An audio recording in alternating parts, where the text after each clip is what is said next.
Hey friends, welcome back to another video from Subculture Garage Works. I'm back in the shop doing some more work on the black velvet bobber, and today I've got a stock Sportster Sprocket cover that just looks really out of place on this project. So I'm going to modify this today, trim it up a bit, and see if I can't make it look like it was designed for this particular bike.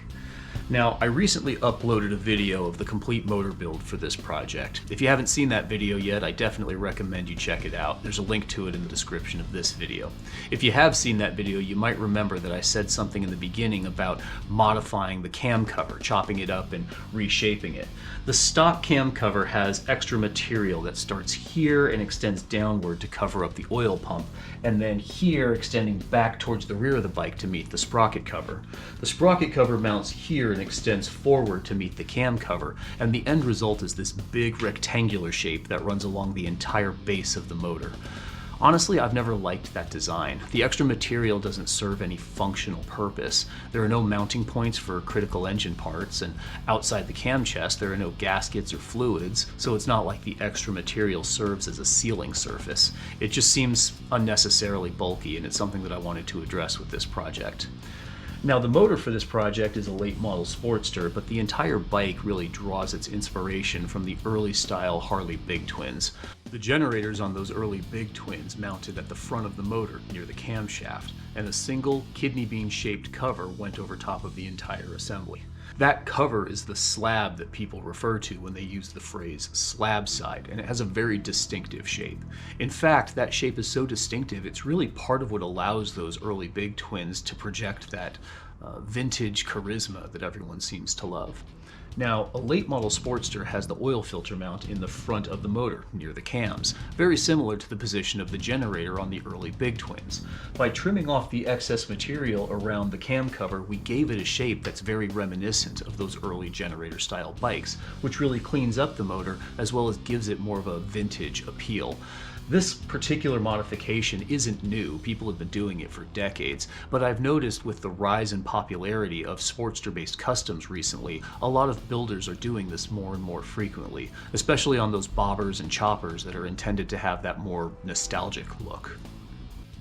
Now, when I mount this sprocket cover on the bike, it leaves this awkward vertical edge here that doesn't really make sense now that there's nothing coming from the front of the motor back to meet it. So that's why I want to trim this up and make it look a little more intentional for this bike. Now, this cover serves multiple functions. Obviously it covers up the sprocket, but it's also the mounting point for the right side foot controls. These two bolt holes here for the master cylinder, and your foot peg and brake pedal arm mount here. So as I remove material from this piece, I want to make sure it maintains enough strength to support the rider's foot. Now, I made a cardboard template that shows approximately the shape of the cover once I'm done trimming it up. And you can see once we get the foot controls installed, that cover's practically going to disappear, which will really clean up the back end of the motor and complement that low profile we've created in the front end. Now, the sprocket cover has this rolled edge here that acts as a chain guard, and that's what prevents dirt and oil from flying off the chain and getting the rider and the motor all dirty.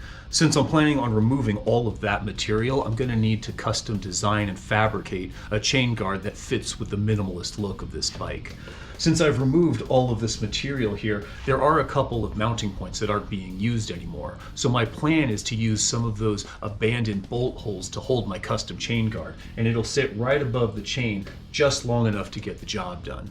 So I'm going to get started chopping and fabricating. Once everything is done, it'll eventually be powder coated black and gold to match the rest of the motor, so I'm excited to see that. Let me know what you think about the progress on the black velvet bobber, and stay tuned for more subculture videos.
right, I'm pretty happy with the new shape of my sprocket cover, so now it's time to create the chain guard.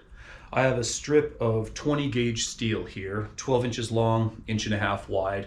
20 gauge is pretty flexible because of how thin it is, so forming this into the shape that I need really shouldn't be too difficult. The first thing that I'm going to do is bend this 90 degrees, and I'm going to use a piece of 1/2 inch round stock as a form in order to do that. I'll clamp the round stock and the sheet steel into my vise, and I'll bend the sheet over the round stock, creating a 90-degree flange with a 1/2 inch radius.